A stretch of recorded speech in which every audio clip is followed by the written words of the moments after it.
recognized for 3 minutes. Well, I thank the Speaker. I thank the Chairman for yielding. You know, I'm struck by the gentlelady who just spoke, her mention of fairness.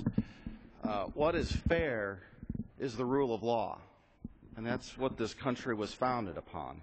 That is the ultimate fairness, and that's what this bill is fundamentally about, the core American value about respect for the rule of law.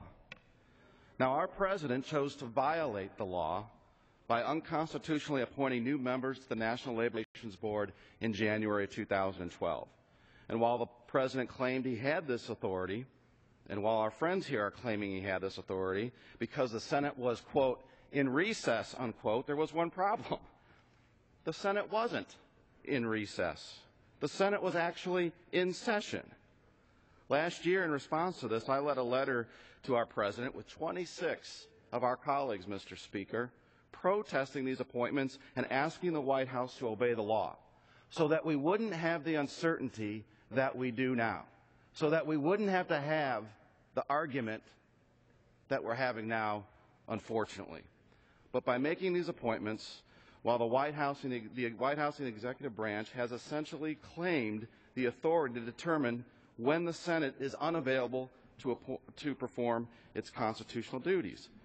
Now, the executive branch should not be deciding whether the Senate is unavailable to provide its advice and consent. Our founding fathers, who created a government marked by a separation of powers, would be shocked and dismayed by the utter disregard the President has shown to the Constitution of the United States by making these appointments.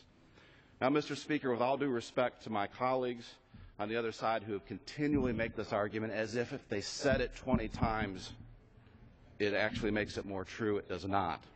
The suggestion that President Obama's actions were similar to past presidents is patently false. No president, and I repeat, Mr. Speaker, no president ever made recess appointments while the Senate was meeting regularly in pro forma session until this current president.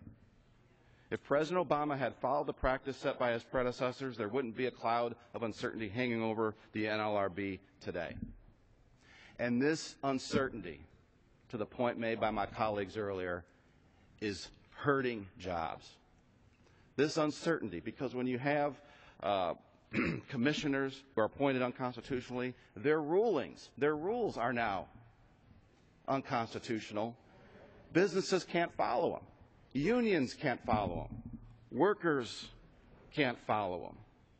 And when that's the case, what job creator is going to hire more people?